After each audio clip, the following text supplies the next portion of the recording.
Kantara cinema ತುಂಬಾ ಅದ್ಭುತವಾಗಿದೆ. ಆದರೆ ಕೆಲವರು ಆ ಸಿನಿಮಾದಲ್ಲಿ ಕಾಣಿಸ್ಕೊಂಡಿರೋ ವಾಟರ್ ಕ್ಯಾನ್ ಬಗ್ಗೆ ತುಂಬಾ ಕಾಳಜಿ ವಹಿಸ್ತಾ ಇದ್ದಾರೆ. ಒಂದು ಕತೆ ಬರೆಯೋಕ್ಕೆ ಎಷ್ಟು ಕಷ್ಟ ಇದೆ, ಅದನ್ನು ನಾಟಕ ಆಗಿ ಮಾಡೋದಕ್ಕೆ ಎಷ್ಟು ಕಷ್ಟ ಇದೆ, ಒಂದು ಶಾರ್ಟ್ ಫಿಲ್ಮ್ ಮಾಡೋಕ್ಕೆ ಎಷ್ಟು ಕಷ್ಟ ಇದೆ, ಒಂದು ಸಿನಿಮಾ ಮಾಡೋಕ್ಕೆ ಎಷ್ಟು ಕಷ್ಟ ಇದೆ. ಅಂಥದ್ರಲ್ಲಿ ಪುರಾಣ ಜೊತೆಗೆ ಇತಿಹಾಸ ಒಳಗೊಂಡಿರೋ ಆಧ್ಯಾತ್ಮಿಕವಾಗಿರೋ ಕಥೆನ ಅದು ಸಿನಿಮಾ ಆಗಿ ಮಾಡೋದಕ್ಕೆ ಎಷ್ಟು ಕಷ್ಟ ಇದೆ.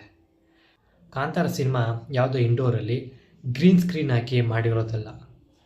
ನಿಜವಾದ ಕಾಡಲ್ಲಿ ದಟ್ಟವಾಗಿರೋ ಕಾಡು ಮಧ್ಯೆ ಹೋಗಿ ಅಲ್ಲಿ ಒಂದು ಕದಂಬರ ಕಾಲದ ಒಂದು ದೇವಸ್ಥಾನ ಸೃಷ್ಟಿ ಮಾಡೋದಕ್ಕೆ ಎಷ್ಟು ಕಷ್ಟ ಇದೆ.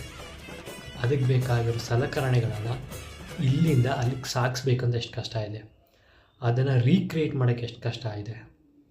ಅದೆಲ್ಲ ಬಿಟ್ಟು ಚಿಕ್ಕ ವಾಟರ್ ಕ್ಯಾನ್ ನಿಮ್ಮ ಕಣ್ಣಿಗೆ ಕಾಣಿಸಿದೆ ಅಂದರೆ ನಿಮ್ಮ ಕಣ್ಣು ತುಂಬಾ ಚುರುಕಿದೆ.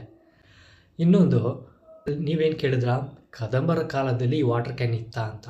ಆದರೆ ನೀವು ಈ ಸಿನಿಮಾ ನೋಡ್ತಿರೋದು ಈಗ ಈ ಕಾಲದಲ್ಲಿ ತಾನೇ, ಮತ್ತು ಯಾಕೆ ಚಿಂತೆ ಮಾಡ್ತೀರ?